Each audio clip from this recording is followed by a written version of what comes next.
Hi, I'm Steve Saint. 60 years ago, right now, God began writing a story that deeply impacted my life, as well as that of 4 other families and hundreds of thousands of people around the world. You know, Psalm 145:4 says about God's stories, "Generation after generation stands in awe of your work. Each one tells stories of your mighty acts." The story that God started writing 60 years ago was a story about my dad, Nate Saint, and 4 of his friends, Jim Elliott, Roger Udarian, Pete Fleming, and Ed McCulley, had decided to try to make contact with a really violent tribe of Indians living down in the Ecuadorian Amazon. These people had been harassed by the Shell Oil Company and had been killing oil company employees, trying to keep those employees from entering into their territory. The Shell Oil Company had gone to the Ecuadorian government and convinced them that if they wanted the Shell Oil Company to find oil, that together they had to get rid of this problem. So Dad and his friends decided to try to make a friendly contact, before efforts were made to try to wipe this small tribe of violent people out.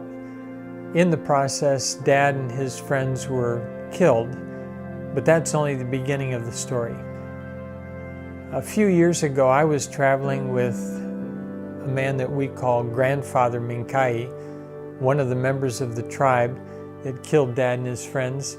And while we were traveling and speaking with Stephen Curtis Chapman, a contemporary Christian musician, a journalist from USA Today gave me a call and said, I'd like to interview you. But then he said, but first I want to ask you some questions. A USA Today editor, when he was interviewing us, said, I can understand possibly forgiving the man who killed your father, but he said, but loving him?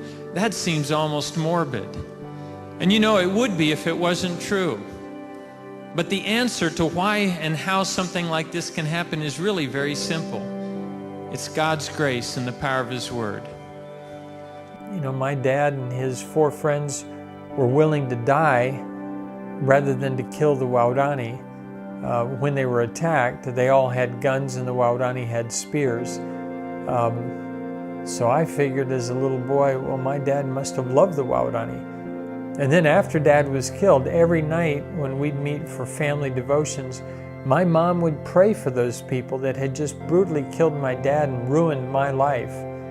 And then, a couple of years later, Mom told me that my Aunt Rachel, who was like a second mother, my dad's sister, and Aunt Betty, who wasn't really my blood relation, but called her Aunt Betty anyway, Aunt Betty Elliott, that the 2 of them were going to go in and try to live with the same people that had just killed Dad and Roger and Pete and Ed and Jim. And I thought, what a dumb thing to do. They'll just kill Aunt Rachel and Aunt Betty too. But Aunt Rachel and Aunt Betty went in and they weren't killed. But I knew that Aunt Rachel loved those people enough that she was willing to die for them. By the time I met them a couple of years later, I was convinced that these were the most special people on earth. I mean, why would my dad and his friends be willing to risk their lives and then not try to defend themselves when they were attacked? Why would my mom go on praying for them? And why would Aunt Rachel be willing to risk her life unless these were really special people?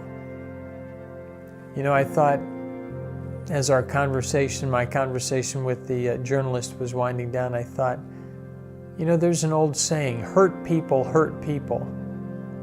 Well, maybe it's also true that forgiven people learn to forgive people. There's a verse in 2 Corinthians that I thought of too, and it made me feel bad because that journalist really wanted to know if this man that I was traveling with and rooming with and that I loved was the same man who had killed my dad and his 4 friends. And I had said yes, but I had misled him. He looked like the same man, and he had the same general personality, but he wasn't the same man. Let me explain. It says in 2 Corinthians 5:17 through 20, it starts out this way: if anyone is in Christ, or our young people might say into Christ, if anyone is into Christ, he is a new creature. Instead of going back and finishing the verses in regular English, let me try it. I'm going to read it to you in Hawaiian Pidgin, a language which you'll understand, although you probably have never read it. In Hawaiian Pidgin, 2 Corinthians 5:17 through 20 says, "That's why whoever stay tight with Christ, they one new kind of guy." This is a real language. "The old things no stay no more. Look, the new things when come. All that stuff it come from God. He when bring us back the same side with him because of what Christ when do. And now he tell us for work so the other people can come back together with him too." That's our objective. If you're a Christ follower, that is our commission from Christ. We were brought back the same side with God after we had strayed. And now our objective should be to try to bring other people back the same side with Christ. Oh, I don't mean forcibly, but to share the good news, the gospel with them, so that they have a choice to live peaceably with God. Grandfather Minkai has told me a number of times, and others of the men who killed Dad and Roger and Pete and Ed and Jim, after they became Christ followers, and don't get me wrong, not the whole tribe became Christ followers, but when those people who did became Christ followers, they actually began teaching me, when I was living with Aunt Rachel, how to become a Christ follower. It really is true. If anyone is in Christ, they become a new kind of guy.